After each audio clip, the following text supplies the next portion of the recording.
जय सिया राम। सब सुख लाए तुम्हारी सरना, तुम रक्षक काहू को डरना। हमारे शब्दों में, हमारे विचारों में, हमारी भावनाओं में बहुत शक्ति होती है। अगर ये तीनों आपस में मिल जाएं, शब्द, हमारे विचार, हमारी भावनाएं लयबद्ध हो जाएं, एक तारतम्य में इनको अगर बिठा दिया जाए, एक दूसरे का साथ पालें, तो फिर बहुत तीव्र गति से अपना असर दिखाते हैं, प्रभाव दिखाते हैं। पुराने समय में ऐसा ही होता था।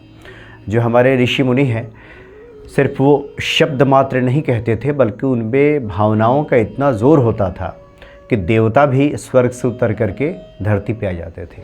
मंत्रों में इतनी शक्ति थी कि लोग आवाहन करते थे देवताओं का, और देवता बिल्कुल मनुष्यों की भांति यहाँ उनके सामने आकर के विराजमान हो जाते थे, उनसे बातचीत होती थी।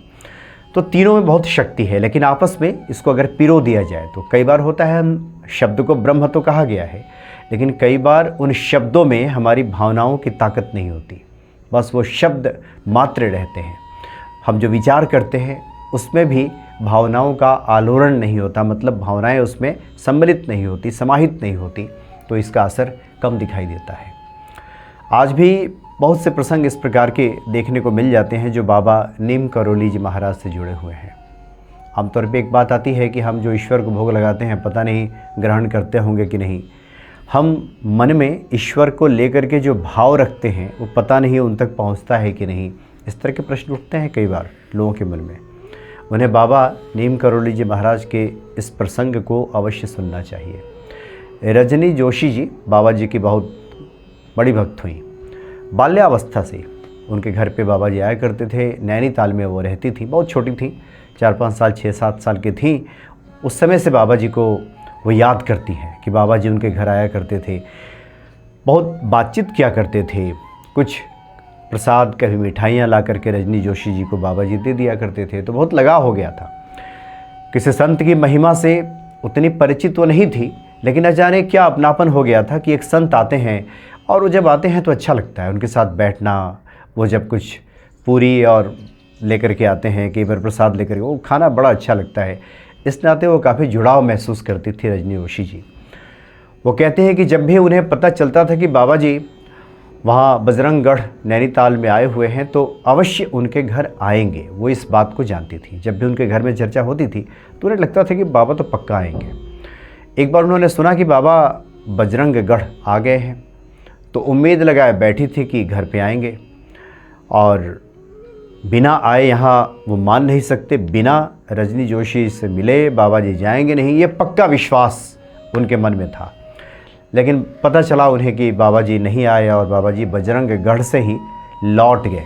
अब कहाँ गए कोई जानता नहीं था। बाबा तो बस चल दिए तो चल दिए, अब कहाँ गए बाबा जाने। तो नहीं आए। घर पे उन्होंने अपनी माँ से पूछा, एक और बड़ी बहन थी उनकी, उनसे भी पूछा, तो किसी ने समुचित उत्तर नहीं दिया। बाबा क्यों नहीं आए उनके घर पे, ये भी किसी ने नहीं बताया। मन में बड़ी चोट पहुंची, पीड़ा हुई।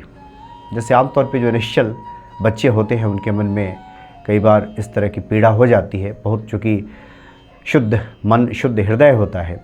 कोई और बड़ा व्यक्ति होता तो मन में सोचता कि कोई बात नहीं, नहीं आए तो अगली बार आएंगे, बाबा है चले गए हों, कुछ काम आ गया होगा, कोई बात नहीं अगली बार मिल लेंगे। इस तरह के भाव बड़े लोगों के मन में आ जाती है। लेकिन जो छोटे बच्चे होते हैं उनके मन में कुछ बातें जड़े जमाए बैठ जाती हैं। तो इनके मन में ये बात बैठ गई कि क्यों नहीं आए बाबा।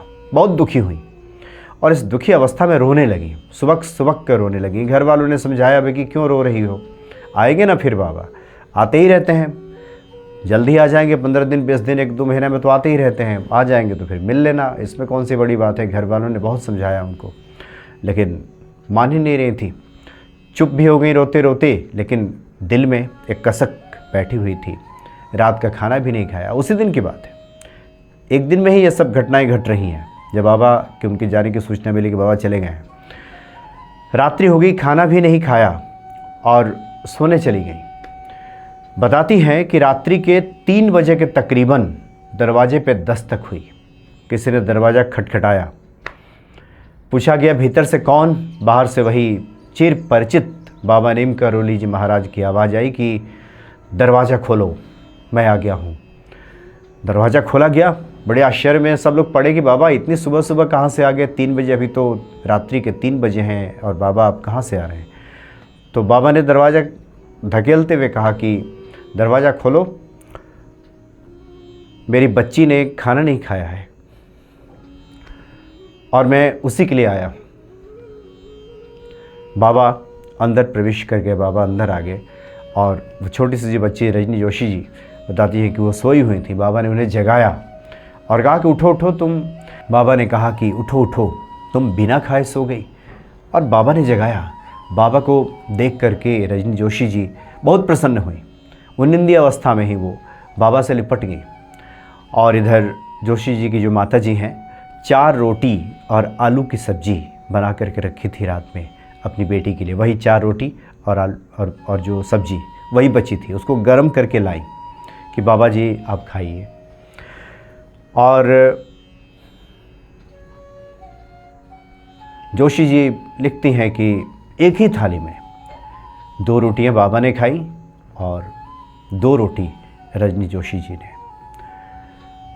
तात्पर्य यह है कि जो लोग भी ईश्वर को सच्चे हृदय से याद करते हैं, किसी संत को, किसी महापुरुष को, तो निश्चित ही ये बातें उन तक पहुंच जाती हैं।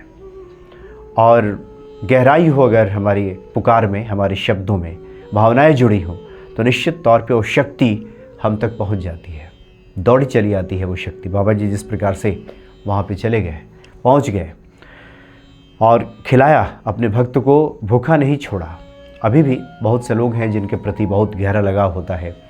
हम कह बैठते हैं कि अभी हम तो अभी आपको याद ही कर रहे थे, आप आ ही गए। या फिर हम किसी को बैठ करके याद करते हैं कि अचानक उस व्यक्ति का फ़ोन आ जाता है। ये सब हमारे जो भावनाएं हैं, जो विचार हैं, इतने गहरे रूप से संप्रेषित होते हैं कि उस व्यक्ति को जा कर के नॉक करने लगते हैं, जगाने लगते हैं। इतनी शक्ति होती है हमारी भावनाओं में। किसी ने हमें याद नहीं किया कि हम उस व्यक्ति को फ़ोन कर बैठते हैं या मिलने चले जाते हैं। सब सृष्टि का रहस्य है। हमारे विचारों में, हमारे भावनाओं में इतनी शक्ति होती है। इसलिए जो लोग भी पूजा पाठ करते हैं, हनुमान चालीसा का पाठ करते हैं, अगर उसमें तीव्रता हो, उसमें गहराई हो, तो निश्चित तौर पे हनुमान जी तक पहुंचती है वो सब बातें और समय पा करके उसका फल प्राप्त होता है। हम तुरंत चाहते हैं कि अभी दुखी हुए हैं, अभी तुरंत हो जाए। रजनी जोशी जी को दिन में पता चला था, तब भी बाबा जी को आते आते 7-8 घंटे तो लगे। तो इस 7-8 घंटे की जो तड़प थी वो खींच लाई बाबा जी को और रजनी जोशी जी के सामने बैठा दिया। तो बहुत शक्ति है हमारे शब्दों में, भावनाओं में। आवश्यकता इस बात की है कि शब्दों के साथ उसी भीतर के भाव को जोड़ दें, तो निश्चित तौर पे हम वो जो चाहते हैं वो सब प्राप्त हो जाता है ईश्वर की कृपा से। जय सिया राम।